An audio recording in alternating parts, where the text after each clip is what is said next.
அனைவருக்கும் வணக்கம். நான் டாக்டர் சிவசங்கரி, மனநல ஆலோசகர், ரெஜிஸ்டர்ட் பேச்சுலர் பிராக்டிஸ்னர் மற்றும் R R reader, life centre Rajapalayam. இந்த ராஜபாளையம் விருதுநகர் டிஸ்ட்ரிக்டில் இருக்குது. இன்றைக்கி நம்ம இந்த வீடியோவில் பார்க்க போகிற விஷயம் நிலையான பொருளாதாரம் அல்லது பொருளாதார வெற்றிக்கு உதவக்கூடிய மலர் தீர்வுகள் தான் நம்ம பார்க்க போகிறோம்.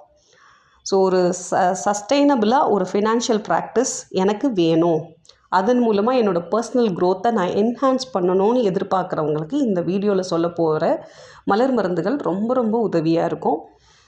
நம்ம ஒரு ஃபினான்ஷியலாக நம்ம ஒரு க்ரோத் கொண்டு வரணும்னு நினைக்கிறோம், அதுவும் விடாமல் தொடர்ந்து சஸ்டெயின் ஆகணும்னு நினைக்கிறோம் அப்படின்னா அதுக்கு நம்ம கண்டிப்பாக ஏதாவது ஒரு ப்ராக்டிஸ் பண்ணுவோம். என்ன மாதிரி ப்ராக்டிஸ் அப்படின்னா, மந்த்லி ஆச்சுன்னா நான் இவ்வளோ சேவிங்ஸ்க்கு நான் எடுக்க போகிறேன். ஸோ அதை ஒரு மாதம் பண்ணுவாங்க. ஏன்னா பொதுவாகவே இந்த விஷயத்த பண்ணுறதுல என்ன ப்ராக்டிக்கலாக வரக்கூடிய சிக்கல் என்னென்னா, எனக்கு நிறைய பணம் தேவைப்படுது, என்னோடய சேவிங்ஸில் இவ்வளோ இருக்கணும், என்னோடய பேங்க் பேலன்ஸ் இவ்வளோ இருக்கணும் அப்படின்னு சொல்லிட்டு ரேண்டமாக எனக்கு ஒரு பண தேவை இருக்குது. அப்படிங்கும்போது நம்ம அந்த சேமிக்கிற விஷயம் எப்படி இருக்குன்னா, ஒரு மாதம் ரொம்ப திருப்திகரமாக இருக்கும், இன்னொரு சில மாதங்கள் ரொம்ப கம்மியாக போயிடும். ஸோ அப்போது இதில் ஒரு ப்ராப்பராக ஒரே மாதிரி கன்சிஸ்டண்ட்டாக ஒரு க்ரோத் இல்லை. அது ஒரு ஸ்டேஜுக்கு மேலே என்ன ஆகிடும் அப்படின்னா, ஒரு மாதம் நல்லா இருந்தது, ஒரு மாதம் கம்மியாகுதுங்கும் போது நமக்கு இந்த கம்மியாக வந்தபோது நமக்கு தேவைகள் அதிகமாக இருக்கும்போது ஏற்கனவே சேவிங்ஸில் இருக்கும், அதை எடுத்து தான் நம்ம கையாள ஆரம்பிப்போம் அந்த பிரச்சனைகளை சமாளிக்கிறதுக்காக. ஸோ இப்படி ஒரு திருப்திகரம் இல்லாத ஒரு சூழல் ஏற்படும் போது ஒரு சில மலர் மருந்துகள் நம்ம எடுக்கும்போது ரொம்ப கன்சிஸ்டண்ட்டாக மந்த்லி நம்ம ரொம்ப பிளான் பண்ணிவிட்டு எதுக்கு எவ்வளோ இன்வெஸ்ட்மெண்ட்ஸ் நம்ம பண்ணலாம், சேவிங்ஸை எப்படி பெருசு பண்ணலாம், ஃபைனான்ஷியலாக நம்மளோட க்ரோத்தை எப்படி பெருசாக்கிட்டே போகலாம், அந்த அட்லீஸ்ட் நம்ம கீழே இறங்காட்டிலும் ஒரு சஸ்டெயின் பண்ணி அப்புறம் ஒரு பீக் எடுக்கிறது. ஸோ அந்த மாதிரி நம்ம எப்படி போகிறது, ஸோ அந்த மாதிரி ஹெல்ப் பண்ணக்கூடிய ஒரு சில ரெமெடிஸ் இருக்குது. ஸோ அதை நான் எக்ஸ்பிளைன் பண்ணுறேன் எந்தெந்த இடத்துல உங்களுக்கு அது எப்படி உதவும் அப்படின்னு சொல்லிட்டு. ஸோ இதை எல்லாத்தையும் நான் சொல்ல போகிற ரெமெடிஸை ஒரு காம்பினேஷனாக போட்டுட்டு நீங்கள் எடுத்துகிட்டு பார்க்கும் பொழுது உங்களுக்கு அந்த கிராஃப் தெரியும். நீங்களுமே ப்ராக்டிக்கலாக உங்களோட பிளானை கரெக்டாக இம்ப்ளிமெண்ட் பண்ணவும் செய்யணும். உங்கள் சைடு முயற்சியும் இருக்கணும். அந்த முயற்சியிலேருந்து நீங்கள் விலகாமல் இருக்கிறதுக்கும் மனோதிடத்தோடு ரொம்ப ஃபார்வர்டடாக போகிறதுக்கும் இந்த ரெமெடிஸ் உங்களுக்கு ஹெல்ப் பண்ணுமே தவிர, இந்த ரெமெடி சாப்பிட்டுட்டோம் அப்படின்னா நமக்கு பணம் அப்படியே பிச்சுட்டு கொட்டும், நாலா பக்கமும் பணம் வரும் அப்படிங்கிற ஐடியாவில் நீங்கள் இதை எடுக்காதீங்க.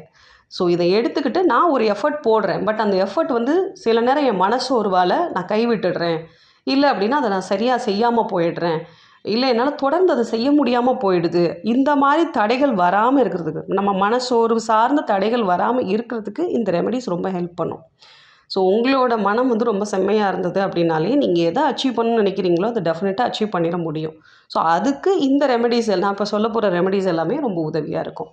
First remedy wild vote. இந்த வைல்டு ஓட் என்ன பண்ணும் அப்படின்னா, எந்த ஆப்ஷன்ஸுமே இல்லாமல் கிளியராக இந்த மந்த் இவ்வளோ தான் அப்படின்னு சொல்லி ரொம்ப ப்ரிசைஸ்டாக ஒரு பிளான் கொடுத்து அதை இம்ப்ளிமெண்ட் பண்ணுறதுக்கு நமக்கு உதவி பண்ணும். இந்த பணத்தை தூக்கி அதில் போடுறது, அதில் இருக்கிறத தூக்கி இதில் போடுறதுன்னு இல்லாமல் ரொம்ப பர்ஃபெக்டாக வேலை பார்க்க வைக்கும். ஸோ நம்ம மென்டலாக பணத்தை ரொம்ப ப்ராப்பராக கையாளுவதற்கு இந்த வைல்டு ஓட், நான் சொல்லக்கூடிய ஒரு ரெமெடிஸும் உங்களுக்கு ஸ்க்ரீன்லேயே நேமாக வரும், நீங்கள் அதை நோட் பண்ணிக்கலாம். அடுத்த ரெமெடி பார்த்திங்க அப்படின்னா லார்ச்.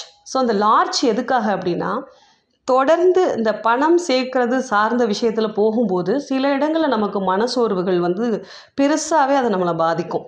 ஏன்னதான் நம்ம ஒரு உத்வேகத்தோடு ஓடிட்டே இருந்தாலும் கூட சில இடங்களில் அது பெருசாக பாதிக்கும். அது நம்மளோட ஃபிசிக்கல் இல்னஸாக இருக்கலாம், இல்லை மென்டல் இல்னஸாக இருக்கலாம், இல்லை சுற்றி இருக்கிற சுச்சுவேஷனால் இருக்கலாம், இல்லை நம்மளோட ரிலேஷன்ஷிப்பில் இருக்கலாம், எப்படி வேணாலும் இருக்கலாம். பட் எது வந்தாலும் நான் எப்பயும் என்னை ஒரு முன்னோக்கி தள்ளிட்டு போயிட்டே தான் இருப்பேன். இந்த விஷயத்தில் என்ன வேணாலும் நடக்கட்டும், ஆனால் நான் என்னோடய சேமிப்பு அப்படிங்கிற ஒரு விஷயத்துலையும் என்னோடய ஃபைனான்ஷியல் க்ரோத்தில் கன்சிஸ்டண்ட்டாக இருக்கணும், அது மட்டும் இல்லாமல் ரொம்ப சஸ்டெயினாக இருக்கணும் அப்படிங்கிற ஒரு திடமான மனநிலையை இந்த லார்ச் அப்படிங்கக்கூடிய மலர் மருந்து உங்களுக்கு க்ரியேட் பண்ணும்.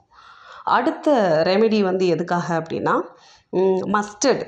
ஸோ இந்த மஸ்டர்ட் நிறைய இடங்களில் இந்த ஃபைனான்ஷியல் சார்ந்த இடங்கள்லாம் மஸ்டர்ட் ரெமெடி நல்ல ஒர்க் பண்ணியிருக்கு. இது எப்படி ஒர்க் பண்ணுது அப்படின்னு சொல்லி இதை கொஞ்சம் ரிசர்ச் பண்ணி பார்க்கும்போது, இந்த ஃபைனான்ஷியலாக இருக்கிறவங்க ஏதாவது ஒரு ஸ்டேஜில் இந்த பணம் சேர்க்கணும்னு ஓடும்போது ஒரு வெளியில் சொல்ல முடியாத மாதிரி ஒரு சில இடங்களில் பார்த்தீங்க அப்படின்னா அவங்களுக்கு ஒரு துக்கம் ஏற்படுது.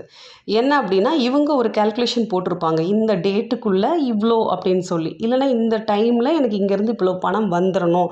பட் அது டிலே ஆகுது. அந்த இடத்துல எல்லாம் அவங்களுக்கு ஒரு மாதிரி துக்கமான ஒரு மனநிலை ஏற்படுது. இந்த துக்கமான மனநிலையே அடுத்த கட்டமாக ஒரு மனச்சோர்வை ஏற்படுத்துது.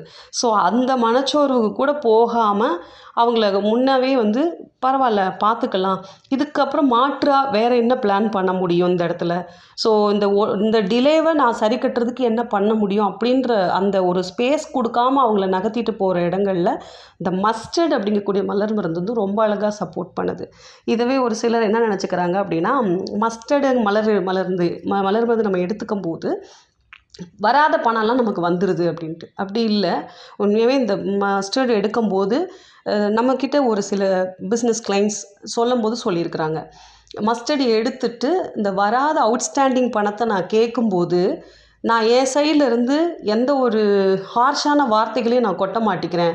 அதுக்கு பதிலாக அவங்களோட நிலையிலேருந்து அந்த பிரச்சனையை அண்டர்ஸ்டாண்ட் பண்ணிவிட்டு அவங்கள கொஞ்சம் என்கரேஜ் பண்ணி அந்த பணத்தை நான் திருப்பி வாங்குறதுக்கு முயற்சி பண்ணுறேன்னு சொல்கிறாங்க. ஸோ இந்த விஷயம் மஸ்டர்டோடைய எடுக்கும்போது அந்த தன்மையை நமக்குள்ளே உருவாக்குது. இது ப்ராக்டிக்கலாக பார்க்குற ஒரு விஷயமும் கூட.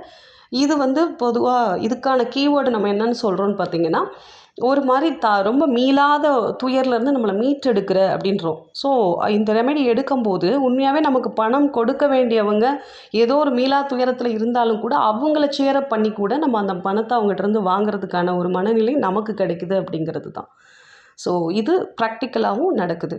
ஸோ இந்த 3 ரெமெடிஸை நீங்கள் வந்து ஒரு காம்பினேஷன் பண்ணி வச்சுட்டு நீங்கள் இங்கே தொடர்ந்து எடுத்து வரும்பொழுது உங்களுக்கு இந்த பணம் சார்ந்த ஒரு ஃபினான்ஷியல் க்ரோத்தை நம்ம அழகாக எடுத்துகிட்டு போகிறதுக்கு உதவியாக இருக்கும். நீங்கள் வந்து இதை ஒரு இது மாதிரி ஒரு சேலஞ்ச் ஒரு டாஸ்க் மாதிரி கூட நீங்கள் எடுத்துக்கலாம். இந்த டேட்டில் நான் இவ்வளோ பணம் நிலையோடு இருக்கேன். இந்த காம்பினேஷன்ஸை நான் கொஞ்சம் தொடர்ந்து எடுக்க போகிறேன். ஸோ தொடர்ந்து எடுக்கும் பொழுது ஏன்னா அப்போ இன்னொரு டவுட் வரும் நமக்கு. இது எவ்வளோ நாளைக்கு நான் எடுக்கிறது அப்படின்னு சொல்லிட்டு. நீங்கள் 21 டேஸ் எடுத்து பாருங்கள். அதுலேயே உங்களுக்குள்ளே என்னென்ன சேஞ்சஸ் வருதுன்னு பாருங்கள். அது எனக்கு ரொம்ப உங்களுக்கு அது கம்ஃபர்டபுளாக இருக்குது அப்படின்னா, இந்த 21 டேஸ்க்கு அப்புறமா இந்த ரெமெடிஸ் இந்த 3 ரெமெடியோடு சேர்ந்து அடிஷ்னலாக நீங்கள் வந்து சிக்கரிங்கிற ரெமெடியும் சேர்த்து எடுக்கலாம். நீங்கள் அந்த சிக்கரி எடுக்கும்போது என்னாகும் அப்படின்னா, ஏன்னா இந்த பணம் சேர்க்கணும் இந்த மாதிரி மனநிலையில் ஓடும் பொழுது சில நேரம் என்ன ஆகிடும் அப்படின்னா, இது மட்டும்தான் கண்ணுக்கு தெரியும் தவிர சுற்றி இருக்கக்கூடிய எதையுமே நம்ம வந்து ஃபோக்கஸ் பண்ணாமல் போகிறதுக்கும் வாய்ப்பு இருக்குது. அதில் நம்ம ஹெல்த்து, நம்ம ரிலேஷன்ஷிப்பு எல்லாமே அடங்கும். ஸோ அந்த மாதிரி ஒரு மனநிலைக்கும் ஆட்பட்டுறக்கூடாது. அதுக்கு ஒரு ப்ரிகாஷனாக நம்ம ஒரு 21 டேஸ்க்கு அப்புறம் சிக்கரியும் இதோட சேர்த்து எடுக்கலாம். ஸோ அப்படி எடுத்து நம்ம போகும்பொழுது கண்டிப்பான முறையில் ஒரு ஃபினான்ஷியல் க்ரோத்தை வந்து நம்ம பார்க்க முடியும். இந்த காம்பினேஷன்ஸை நீங்கள் எடுத்து உங்களுக்கு என்ன மாதிரி சக்ஸஸ் கிடச்சிச்சு, உங்ககிட்ட ஒரு சக்ஸஸ் ஸ்டோரி இருந்துச்சு அப்படின்னா மறக்காமல் நம்மளோட கமெண்ட்ஸில் பதிவு பண்ணுங்கள். இது ஒரு அழகான டெஸ்டிமோனியலாகவும் நமக்கு இருக்கும் ஃப்யூச்சர் ரெஃபரன்ஸ்க்கு. தேங்க்யூ. உங்களுடைய தனிப்பட்ட ஆலோசனைக்கு நீங்கள் ஸ்க்ரீனில் தெரிகிற எண்ணை நீங்கள் தொடர்பு கொள்ளலாம். நன்றி, வணக்கம்.